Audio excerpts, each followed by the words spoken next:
السلام عليكم ورحمة الله تعالى وبركاته.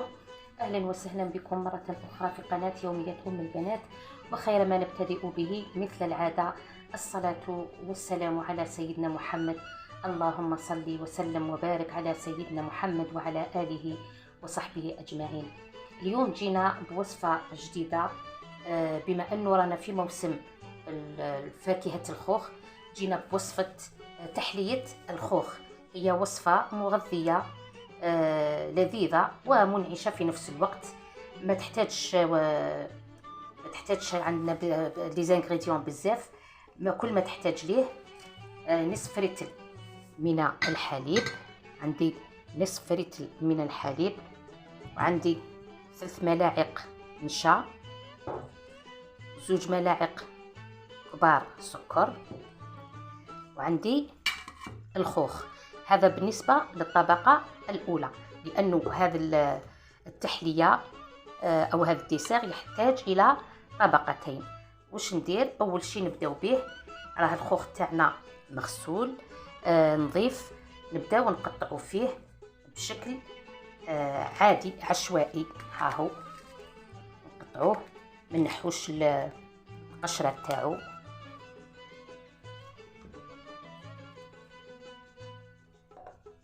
نقطعوه كيما جات بشكل عشوائي. اهو نحاول ما نحيش القشرة، لانه راح تعطينا بنة وتعطينا لون كذلك. نكمل نقطع كمية من الخوخ، 3 حبات ولا 4، ونعاودو نولو.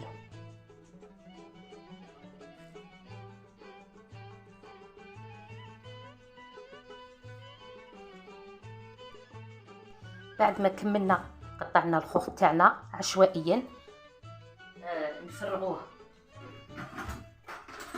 نفرغوه في الحليب هذا.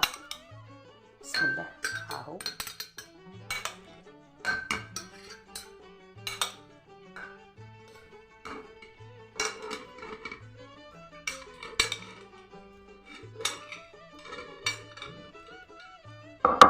نزيد له 2 مغارف كبار سكر. السكر حسب الذوق، اللي حب حلو بزاف يدير اكثر من 2 مغارف، يقدر يروح حتى 3 مغارف. ونديرو 3 ملاعق مايزينا هكذا. بسم الله.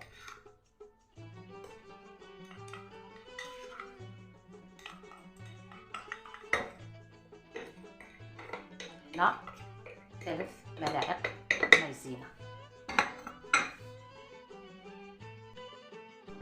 الان نجيب البراميكسور تاعنا، اللي حاب يدير في البلاندير يدير في البلاندير، ونرحي كلش مع بعض.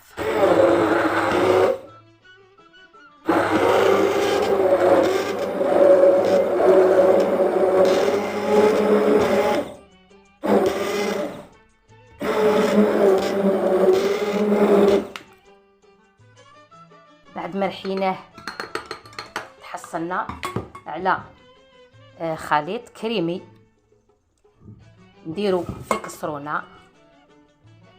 هاوليك اللون تاعو وردي ما شاء الله. لازم نرحوه مليح، ما لازمش يبقاو قطع تاع الخوخ، ما لازمش يبقاو. الان نديه نحطو على نار ونقعد نحرك فيه حتى هذاك اللي نتحصل على القوام شويه جامد. هاوليك بعد ما درناه على النار، هاو القوام اللي تحصلنا عليه، تحصلنا على هذا القوام. الان نديروه في الكؤوس تاعنا ونديروه في الثلاجة. بعد ذلك نديرو الطبقة، نوجدو طبقة ثانية مع بعضنا. نبدأ نعمر الكؤوس تاعي. بسم الله.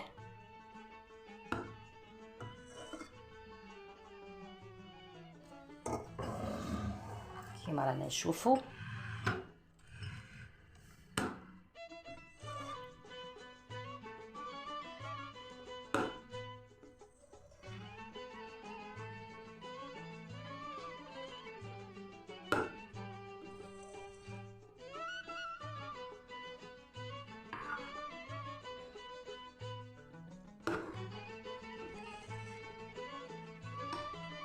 معمر الكؤوس.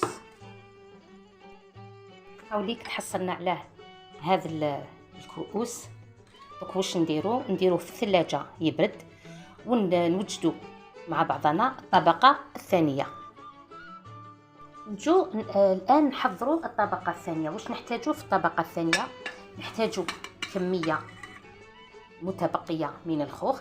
أنا يعني الطبقة الأولى والطبقة الثانية رفدت لي تقريبا 800 غرام إلى كيلو خوخ.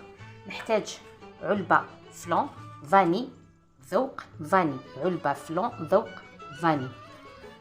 نحتاج مغرفة كبيرة سكر، ومبشور حبة قرص، وزوج كيسان ماء. دوك نديروهم هنايا في الكسرونه تاعنا.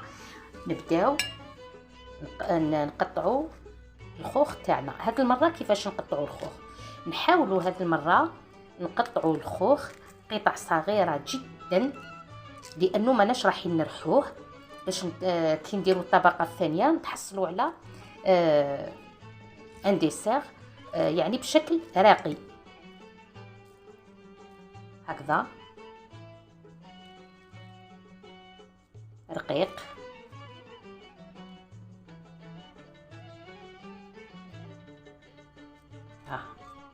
كما رانا نشوفوا القشره اللي تتنحى وحده هذيك اكيد نتخلصوا منها.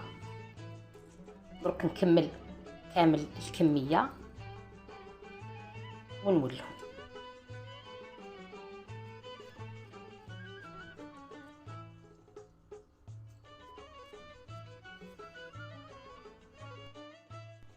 الان جبت الكسرونه تاعي. واش ندير فيها؟ ندير فيها زوج كيسان ماء.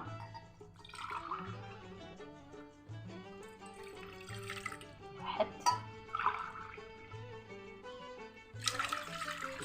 زوج كيسان ماء. نزيد ندير علبه تاع فلون. هاهي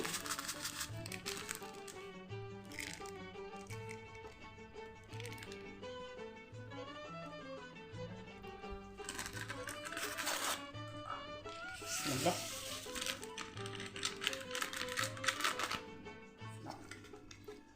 واش ندير؟ مغرفة كبيرة سكر،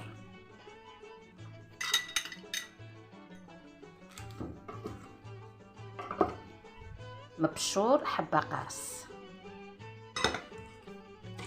نخلط المكونات مع بعضها. نزيد الخوخ تاعنا.